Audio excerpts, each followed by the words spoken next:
देवतारी त्याला कोण मारीचा प्रत्यय आलाय।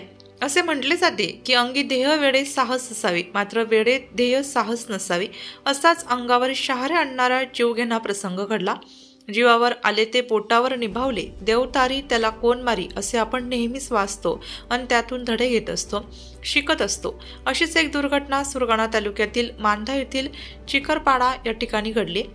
4 ऑगस्ट रविवारी धुवाधार पाऊस सुरू होता। त्याच दरम्यान गुहीजवळील मांधा फाटा ते मांधा या रस्त्यावरून निफाड तालुक्यातील पिंपळगाव येथून 4 ते 5 तरुण द्राक्ष बागेवर काम करण्यासाठी मजुरांना घेण्यासाठी मांधा येथे आले होते। रस्त्यावर जात असताना इर्टिका व्हॅन चिखरपाडा पवारपाडाजवळील फरशीच्या मोहरीवरून टाकली असता कार थेट पाण्यात गेली। रस्त्यावरून जाणाऱ्या तरुणांनी आरडाओरडा करीत कार पाण्यातून घेण्यास मज्जाव केला, मात्र चालकाने याकडे दुर्लक्ष करीत शहाणपणाचं आव्हानात कार थेट पाण्यात टाकली। फरशीवरून जोरदार पुराचा प्रवाह वाहत होता। कारचे टायर कसेबसे स्टोन गार्डला अडकून राहिल्याने ते गाडीच्या काचा उघडून सुखरूप बाहेर आले। अगदी 100 मीटर अंतरावरून मान नदीचा मोठा प्रवाह होता।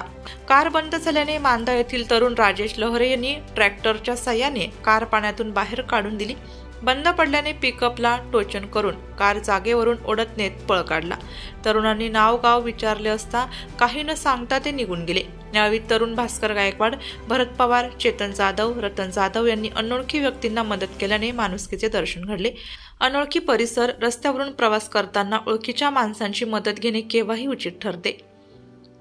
या चित्रपटात शोभणाऱ्या चित्तथरारक घटनेवरून देवतारी त्याला कोण मारी याची प्रचिती येते। नाशिक लोकशाही न्यूजसाठी उपसंपादक बाजीराव नाना खैरनार, नाशिक।